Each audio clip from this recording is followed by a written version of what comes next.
Nou ja, vanaf 1 december is de regel. Iedereen die het betrapen wordt op het rijden onder invloed van alcohol en waarvan het rijbewijs invorderen wordt, die komt in aanmerking voor het alcoholslot. Zou dus ook deze man. En hoe volle mat je dan dronken, hè? Meer dan 470 UGL. Dus Dat houdt in? Dat is een behoorlijke hoeveelheid, maar dat is zo safvolle dat wij het rijbewijs invorderen in mei. Het CBR luidt de maatregel op. Dat besluit mat nog naam worden. De kosten binnen volsluin voor de oetreder en dat kind maar de kosten voor het begeleidingstraject oprennen om een paar €1.000. 2 jaar lang moet oetreder blazen voordat de auto start. En in een orenauto rijden is ik een optie. Ja, dat is zo kennen, maar je krijgt een rijbewijs. En op dat rijbewijs staat een speciale code. Dus dat je een keer trappière wordt bij een controle of oorzins.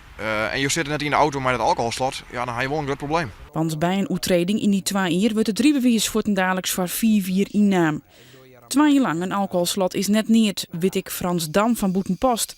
De vrachtwagenchauffeur die vrijwillig maai om een proef, omdat er zelfs ik wel eens maar een paar pilsjes te volop nog rieden. Zijn dochter hier hem opjong voor de proef. Nou, ik ben blij dat ik er vanaf ben. Al in de winter die ik thuis de auto even aan, 10 minuten naar de kamer weer waarom. Ja, hier ik 2 keer een blaasproef hier ik mis, steeds maar. Nou ja, en dan moest je die weer melden in Drachten, werd er ingebouwd is steeds maar. En dan lezen ze me uit. Ja, de eerste keer dacht ik van, nou, ja, ik let het er wel op aankomen. Maar ja, binnen 4 dagen moest hij dan melden. Nou, dat deed ik dus net. Dus Mianne in de auto en dat doet de auto net. Die motivatie om mooi te doen wie ik van, nou ja, ik wil toch, eigenlijk wil ik dat al leren, maar drank op achter het stuur. Ja. Is dat slagen? Jawel, ja. Jawel. Je kan mij 1 glasje bier nog wel rijden.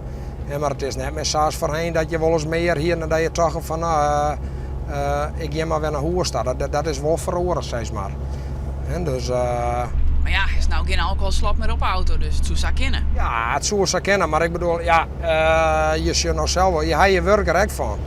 En dus dat risico kun je sowieso net meer nemen. En nou ja, de gevolgen ben net alleen van je werk, maar van hoe het ging gewoon net makkelijker nog.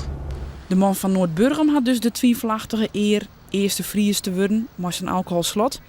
En daar zal het net bij blijven. Ik denk wel 1 keer per dag dat wij een rijbewijs invorderen van iemand die met de volle alcohol achter het stuur zit. Dus dit zal vaak voorkomen.